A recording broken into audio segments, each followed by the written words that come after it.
আসসালামু আলাইকুম। আজকে আমরা চলে আসলাম রংপুরের অনেক বিখ্যাত একটি রেস্টুরেন্ট মেহমান বাড়ি। মেহমান বাড়ি অবস্থিত রংপুর শহরের পায়রা চত্বর এলাকায়।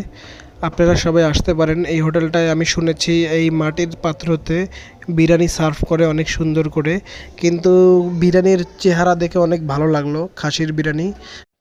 কিন্তু এক্সপেকটেশন খাওয়ার পরে যেটা ছিল ওটা একটু চেঞ্জ হয়ে গেছে। প্রাইস 280 টাকা, যেহেতু 200 টাকা হলে খারাপ ছিল না মনে হয়।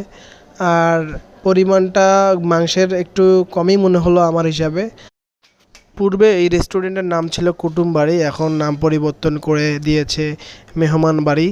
বাট খাবারেরও যদি আপডেটটা নামের সঙ্গে সঙ্গে হতো তাহলে অনেক ভালো ছিল।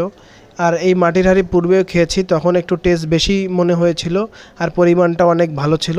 কিন্তু নাম পরিবর্তনের পরে আমি একটু হতাশই বলা চলে। একটু ইমপ্রুভমেন্ট এদের দরকার আছে। আমি বলবো এরা যদি ভিডিও দেখে থাকে, এদের এই খাবারটা মাংসের পিসটা যেন একটু বাড়ায় দেয় আর প্রাইসটা রিজনেবল করে। প্রাইসটা 280 টাকা হিসাবে আমার মনে হয় একটু বেশি। রেস্টুরেন্টের পরিবেশটা অনেক ভালো ছিল, যারা সার্ভিস করতেছিল তাদেরও ব্যবহার অনেক ভালো ছিল। তা দেখা হবে পরবর্তী কোনো ভিডিওতে। ভালো থাকবেন, আল্লাহ হাফেজ। আর আমাদের পেজটাকে একটু শেয়ার করে আমাদের পাশে থাকবেন।